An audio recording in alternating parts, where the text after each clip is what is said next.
तो दोस्तों आज हो गया 15 अगस्त 2022। यूपी समेत देश दुनिया की सभी ताज़ा बड़ी खबरें लेकर आए सिर्फ आपके लिए। चलिए फटाफट खबर शुरू करते हैं। उससे पहले चैनल को अब तक सब्सक्राइब ना किया हो तो फटाफट चैनल को सब्सक्राइब कर दें, लाइक कर दें, शेयर कर दें ताकि इसी तरह खबर आप हर रोज़ देख सकें। चलिए शुरू करते हैं आज की पहली बड़ी खबर।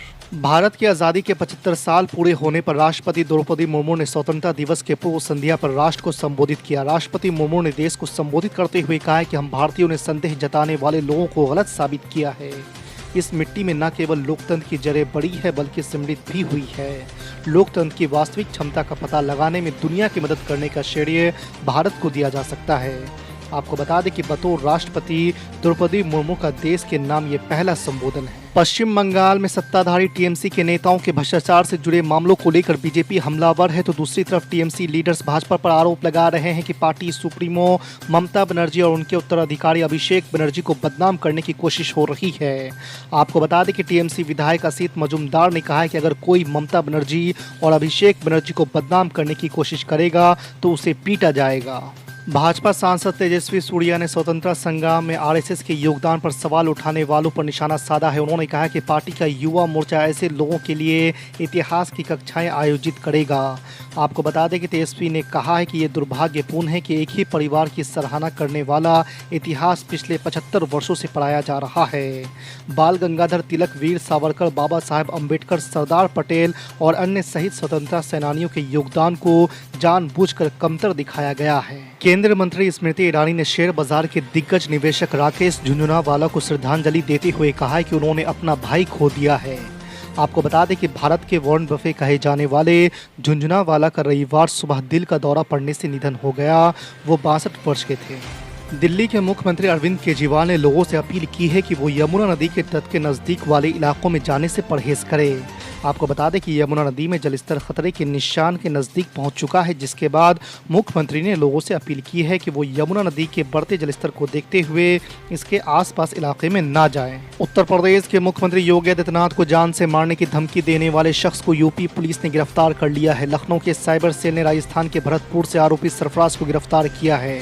आरोप है कि सरफराज ने ही डायल 112 के व्हाट्सएप पर सीएम योगी आदित्यनाथ को मारने की धमकी वाला मैसेज भेजा था। इस मामले में 2 अगस्त को केस दर्ज किया गया था और तभी से पुलिस मामले की जांच में जुटी थी। झारखंड सरकार सूखे की मार झेल रहे किसानों को राहत देने की योजना पर लगातार काम कर रही है, लेकिन अब तक इसके लिए आवेदन की जो स्थिति है वो पर्याप्त नहीं है।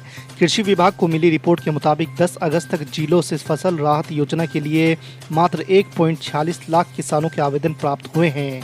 इनमें अब तक मात्र 3,20,000 किसानों का ही निबंधन हो सका है, जबकि राज्य में 38 लाख से ज़्यादा किसान निबंधित हैं। देश आज़ादी की 75वीं वर्षगांठ मना रहा है। हर घर तिरंगा अभियान को लेकर लोग अपने घरों पर राष्ट्रीय ध्वज लगा रहे हैं। इस बीच आपको बता दें कि बॉलीवुड अभिनेता शाहरुख खान भी अपने परिवार के साथ इस जश्न में शामिल हुए और अपने आवास मन्नत पर राष्ट्रीय ध्वज फहराया। शाहरुख खान ने रविवार शाम को पत्नी गौरी खान और अपने बच्चों समेत तिरंगा फहराते वीडियो सोशल मीडिया पर शेयर भी किया है। देश में सोमवार को मनाए जाने वाले स्वतंत्रता दिवस उत्सव के मद्देनजर राष्ट्रीय राजधानी में सुरक्षा कड़ी कर दी गई है और लाल किले के आसपास 10,000 से ज्यादा कर्मियों को तैनात किया गया है, जहां से प्रधानमंत्री नरेंद्र मोदी राष्ट्र को संबोधित करेंगे। आपको बता दें कि लाल किले पर चेहरे से पहचान करने वाली प्रणाली युक्त कैमरों से लेकर बहुस्तरीय सुरक्षा व्यवस्था की गई है। बिहार में सरकार बदलने के बाद भारतीय जनता पार्टी के नेता और केंद्रीय मंत्री गिरिराज सिंह लगातार विपक्षी पार्टियों के नेताओं पर बरस रहे हैं। उन्होंने ऑल इंडिया मजलिस इत्तेहादुल मुस्लिमीन के अदा असदुद्दीन ओवैसी पर हमला किया है। गिरिराज सिंह ने ओवैसी के उस बयान पर घेरा है जिसमें उन्होंने आज़ादी की लड़ाई में मुसलमानों के हिस्सेदार होने की बात कही। आपको बता दें कि असदुद्दीन ओवैसी ने कहा था कि दुष्ट तत्वों को बताना चाहता हूं कि मुसलमानों ने भी स्वतंत्रता आंदोलन में एक प्रमुख भूमिका निभाई है।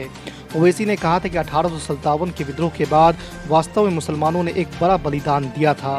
अपनी बात को ऑथेंटिक बनाने के लिए इमाम प्रमुख ने अंग्रेजी कमांडर लॉर्ड रॉबर्ट्स का उल्लेख किया, जिसमें उन्होंने कहा था कि दिल्ली के चांदनी चौक पर मुसलमानों के शव चारों ओर बिखरे हुए थे। महाराष्ट्र के पूर्व मुख्यमंत्री उद्धव ठाकरे ने भाजपा नीति केंद्र सरकार के हर घर तिरंगा अभियान पर कहा है कि सिर्फ तिरंगा फहराने से आप देशभक्त नहीं हो जाते हैं।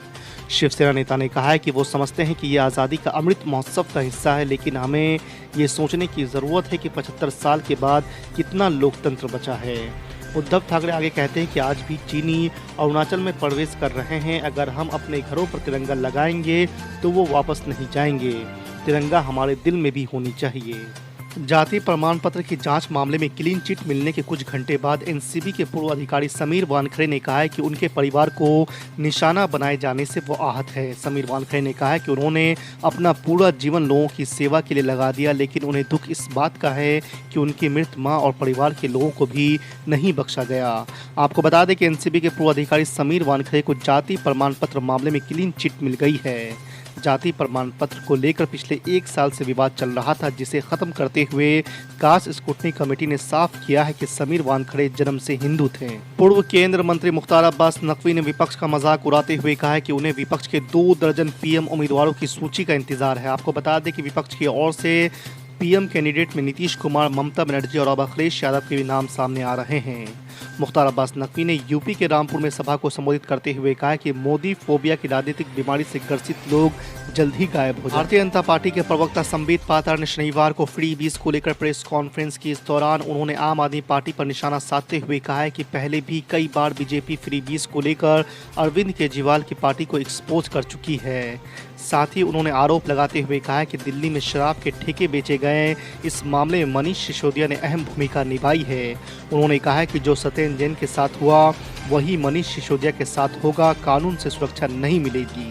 समाजवादी पार्टी के राष्ट्रीय अध्यक्ष अखिलेश यादव ने कहा कि भाजपा के मातृ संगठन आरएसएस का आज़ादी की लड़ाई और इसके बाद भी राष्ट्रीय ध्वज और संविधान को स्वीकार न करना क्या कहता है। सत्ता के स्वार्थ और जनता के दबाव में राष्ट्रीय ध्वज को आगे रखकर भाजपा आरएसएस अपने अतीत के काले पन्नों को छुपाने का प्रयास करने में लगी हुई है।